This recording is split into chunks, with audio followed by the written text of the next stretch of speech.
You try really hard to communicate, but people either don't get you or they don't want to get you, and you feel bad. You lose confidence. You feel that you don't ever want to communicate with anyone else ever again. But let me tell you something. This can change and it will change. Today, I want to share with you the communication tips that I use myself as a business owner working with Fortune 500 companies. I've also made use of these tips to win national level public speaking contests, as well as multiple contests held by Toastmasters International. Before we get started though, it's important for us to understand what exactly communication is. Now, communication, the definition of it, is the exchange of ideas among individuals. And that may seem like a simple, straightforward concept, but inherently it's really complex. Because how is it that you ensure that the idea that you want to share is well received by the person? And how do you ensure that the person is even willing to understand the idea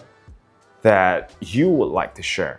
You see, I say willing to understand because I'm sure you have met people who just don't want to listen to you. They may feel that you have a point, but they just don't want to. Maybe because they don't like you, maybe because they perceive you to be too young, to have no status, and so forth. Which suggests that if you're able to communicate well, you don't just exchange ideas. You're also able to negotiate, to pitch, to persuade, and so forth. And today I want to share with you exactly how you can do that more effectively, which segues to my first point. You see, a lot of people think that communication starts the moment you utter your idea, the moment you say your first word. But as it turns out, as you might notice in your personal lives as well, and the science backs this up, communication is more than just what you say, but also how you appear. Body language happens to constitute more than half of what communication is. Because as it turns out, we are able to see each other. So people form impressions of you, and they form impressions of you very quickly. So if the impression is not positive,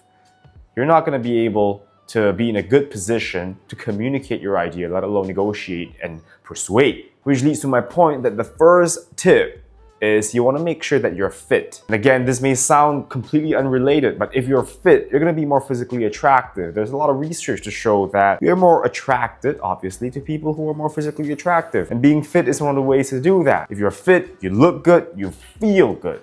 When you look good, people are more willing to engage with you, at least for a start at a superficial level. When you feel good, you're going to be able to think about your ideas more clearly. You're going to feel sharp cognitively, which is going to help you with communication, but more on structure and content later. The first tip you want to keep in mind is that you want to keep yourself physically fit. You want to look good, you want to feel good, so that you are able to form good impressions and also convey your ideas in a way that is more clear. So now you're fit, you look good, you're physically attractive.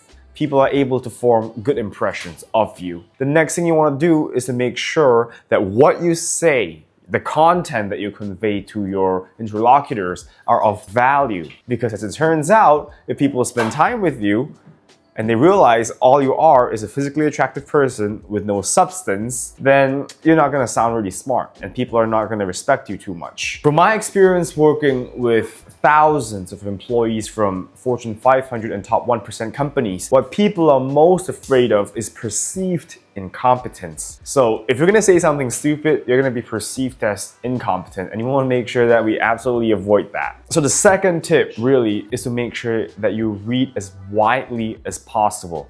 Because the more you read, the more content you're going to have in your head, and the more you're able to think.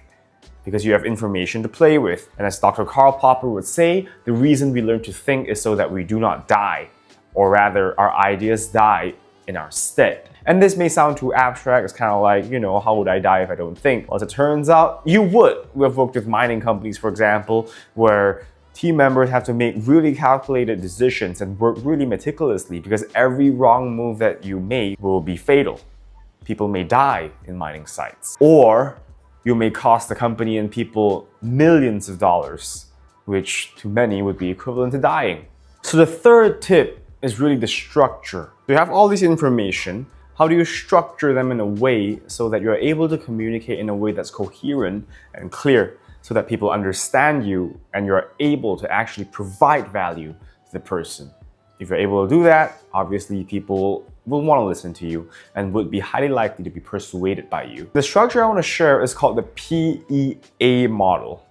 P standing for point, E standing for evidence, A standing for analysis. And one simple example of the PEA model would be, my point is that Kian is well respected by his peers. My evidence could be a quotation, it could be a statistic, it could be data, it could be anything. In this case, I'm going to use a quotation. So I can say that his peers have said that they want to be like Kian.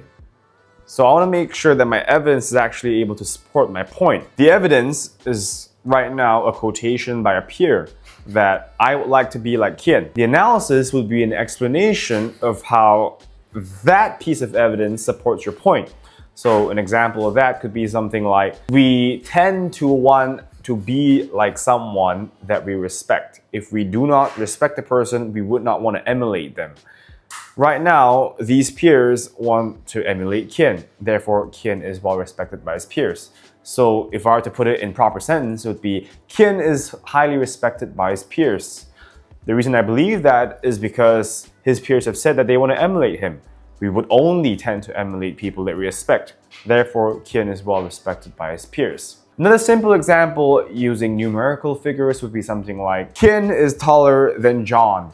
Kian is 170 centimeters, whereas John is 165 centimeters. This shows that Kian is 5 centimeters taller than John, therefore Kian is taller. So the point evidence analysis examples that I've given may seem very simple and straightforward, and often they are, but we may forget them in the case of a negotiation. So I want to share with you this example or this experience that I've had. Speaking with this client, and the client has shared with me that her objective is to make sure that the corporate training session is highly engaging for her employees. But as the conversation goes on, she asks me, hey Kim, I heard that you previously worked with our competitor. Can you share a bit more about what you did with them or how you conducted the session for them? So I shared with her, and as it turned out, what the competitor wanted was a more theoretical session, not very engaging. And suddenly she changed her mind. She says, hey, why don't we emulate the competitor? And I had to take her back to the point, which is the objective that, hey, you've just said that you would like the session to be highly engaging. I would not mind emulating what I've done for your competitor, but I want us to be clear about what the objective is, so what the point is. Do you still want it to be highly engaging, or do you want to emulate a competitor? At the end, she chose the former. She still wanted the session to be highly engaging because she knows her own employees. She knows that if the session is not highly engaging, no matter how good it would be, this is not going to work out for them. So by understanding the point, we're able to ensure that we keep ourselves safe and we present ourselves as professional salespeople. So if you're able to think in terms of PQA as you're communicating with someone, you'll keep in mind what the point is, and even when you digress, you know to come back to the point. So it's one structure that I'm sharing with you and that I feel that you could utilize in your everyday conversation and negotiation. So we've talked about what communication is, we've talked about being fit, we've talked about paying attention to the content that you present, we talked about the structure. Right now, I want to share with you some quick tips as far as speaking is concerned. First tip I'd like to share with you is with regards to your body language. We've talked about body language, we've talked about the importance of being fit, and obviously that kind of alludes to the importance of body language. So a simple tip I can share with you with body language is that you want to make sure that you're steady and firm. So you want to keep your chest up, shoulders back, and as you're speaking, you want to minimize, if not eliminate completely, erratic movements. Because if you're going to make movements like that, you're going to present yourself as someone who is not very serious. So as you're steady, you show that you're confident, you show that you're confident, and that signal competence. An interesting point about competence is that it's often too subjective that people cannot accurately and objectively tell apart who is competent and who is not just based on a conversation. And that's good or bad, right? But you want to use it to your advantage. Since competence or perceived competence is subjective, you want to use it to your advantage as much as possible. So you want to make sure that you use your body language to show that you're steady, and that's often the sign of competence. Now, speaking of hand gestures though, since hand gestures are a part of body language, but another aspect of body language would be hand gestures. What do I do with my hands as I speak? That's often a question that a lot of participants ask me in corporate training sessions. What you want to do is just let them do their thing. do not pay too much attention to your hand gestures, because as long as you're steady, your hand gestures would move instinctively in very natural ways. Like throughout this video, you see that I'm using my hand gestures. For the most part, they will kind of flow very naturally. It's kind of like as you're speaking on the phone, as you're speaking, you may say, hey, listen to me. This is where the thing is. That is where the thing is. I want you to do this. So your hand gestures instinctively kind of have their own way of moving. Don't pay attention to them unless, there's a nuance here, unless you want to intentionally use your hand gestures to create effect. For example, there are 3 things that I want to share with you. So when you do some things like that, then yes, you can intentionally pay attention to your hand gestures. But for the most part, you want to make sure that they flow naturally. As long as you're not making erratic movements like this, you're good to go. So that's body language, this hand gestures. Another tip I want to share would be your voice. You want to make sure that you're creative with your voice. So as far as voice, there are 2 points you can pay attention to. It would be your pitch, high pitch, low pitch, and your volume. Soft volume, speaking in a way that's really soft, or you want to increase your volume to suggest urgency. So be creative with your voice. Again, it's subjective. There is no one right way to make use of your voice. For the most part, if you want to suggest urgency, you can pay attention to a higher pitch and higher volume. Hey, listen to me now.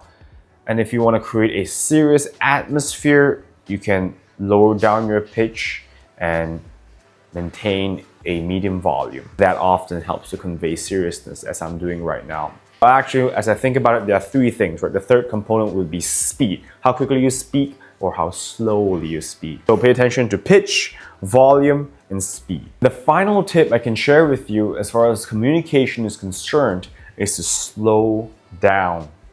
From my experience, if you think that you're speaking at a normal pace, try recording yourself and see. You'll likely observe that you're actually speaking pretty quickly. And if you feel that you're speaking very slowly, that likely is the pace that people would feel comfortable listening to you. And the reasons you want to speak more slowly is, of course, for people to understand you more clearly, but it also helps yourself. When you're speaking slowly, you have time to digest the information that you're conveying, and you also buy some time to think about the next word and next sentence, the next piece of information that you want to share. That's what I'm doing throughout this video. As I'm speaking, I'm also thinking about what I'm going to say next. So as you speak more slowly, you're going to be more clear, not only to your audience members, but also to yourself. So right now, I've shared with you quite a number of tips as far as communication. We looked at the definition of communication. We looked at the importance of being fit and physically attractive. We looked at the content that you share. We looked at the structure by which you organize your content, and we looked at some quick tips as far as communication is concerned. If you'd like to learn more about communication, psychology, and business, please subscribe to the channel. I've also prepared for you a free guide if you would like to learn how to persuade more effectively. It's called the Convenience Creation Framework. Communication is obviously very important when it comes to persuading individuals that you speak with. If you're keen on learning more about the Convenience Creation Framework, please check out the link in the description. Let me know what you'd like to learn from me.